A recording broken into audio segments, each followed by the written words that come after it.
is what you need to eat as food, this is what you need for medicines. Now, she will be wearing a wearable device, as you would put it, which will basically be tracking her heart rate, her blood pressure. Also, there could be a patch which will be tracking her blood sugar in case she's diabetic. Then there's the accelerometer if she's about to fall or running too fast. And then, the respiratory rate, the temperature, all of that. So all her vitals are going into the server on the cloud, and then there is a medical team that is remotely monitoring. So let's say she's about to have a heart attack. If it was a gentleman, I would say that he looks at a beautiful woman and suddenly his heart, misses a heartbeat or flutters. It will get captured by the system. And if there is a real emergency escalation, it could be a stroke, it could be a heart attack, an ambulance will come to her in 5 minutes without her even knowing what's going on. Similarly, if it's an asthma patient or if it's a COPD patient, there will be drones inside the house and outside the house, and I think some California companies are already working on it. Madeline, if you would agree. So you would know the pollen count, and if today, if there is a patient with an oxygen problem or a sudden asthma attack, we need to rush with an oxygen cylinder and nebulization. Here, what will happen is that the house is already connected with sensors, and the oxygen therapy will start on its own, and you will start feeling okay in 15-20 minutes. So this is, a broad vision. And then another important piece is that your smartphone, your all the sensors that we just spoke about, everything will be connected to a central wireless charger. So which means that there will be very low requirement of power for these sensors, and all of this would also mean that your smartphone, which is I think the single biggest statement I'm about to make, your iPhone will never run out of battery. It will always be in charge mode, and I think many of us go through that pain. So this is the dream, and this is the thing I'm talking about. And coming back, let us see the technology vision in healthcare specifically. What are the 6-7 technologies and how wearables and hearables will change things, and also the quality of human life. We move to the next slide. So smart watches, we are all familiar with Fitbit and Apple and all those devices. Smart earphones. Smart glasses, Google I think is the case in point. Internet of Things is the concept I just talked about, where everything is connected to a cloud and connected, on sensors. A virtual reality and robotics, these are the things that doctors use a lot in surgery. So, in fact, there was a big statement I had made at one conference in Taiwan, and I would have been murdered for that doctors will become redundant, right? So, but that may be closer than we believe. Moving on to the next slide.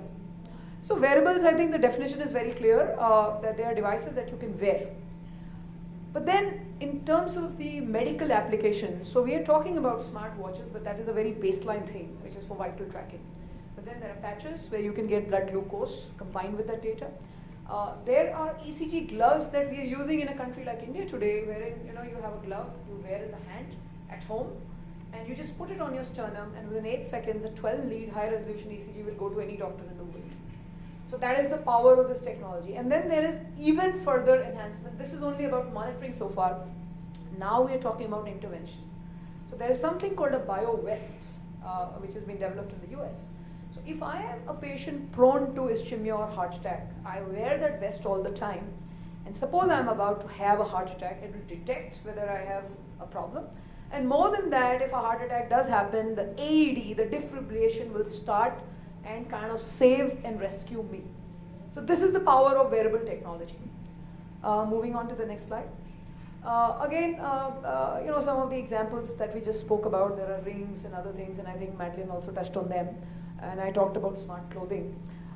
Then, the attributes are they're hands-free, they're always on, they're environmentally safe, they're connected, they're unobtrusive, you don't even realize it's a thin waist or a watch you're wearing. And, they're stylized, etc. Going on to the next slide. Now, if you thought wearables was the big thing, I think hearables is even a bigger potential.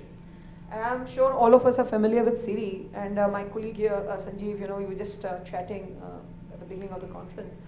And what is hearable technology? Is it a hearing aid? And I said, no. The potential of hearables is unbelievable, because what happens is that the ear, the oral or the audio, has 3 or 4 functions. The first is entertainment. So we all listen to music. Maybe music can be used for stress management as an example. So entertainment is one big thing. But then the second use of an audio or a hearable is that it is used for communication. So when I say communication, we are all been using GPSs as an example, very baseline use of this technology. Now we are coming to guidance and interactive communication. So let's say I am driving in, Los Angeles, and I say, okay, who was, I don't know which actor do you like, Michael Douglas.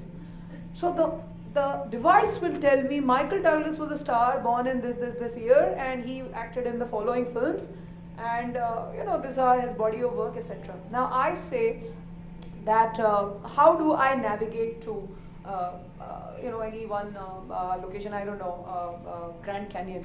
So it will say, okay, so here is your route map, and understand the potential that it is like everything on the cloud is accessible to me here and now in my ear. A third application would be that I am wearing this device and the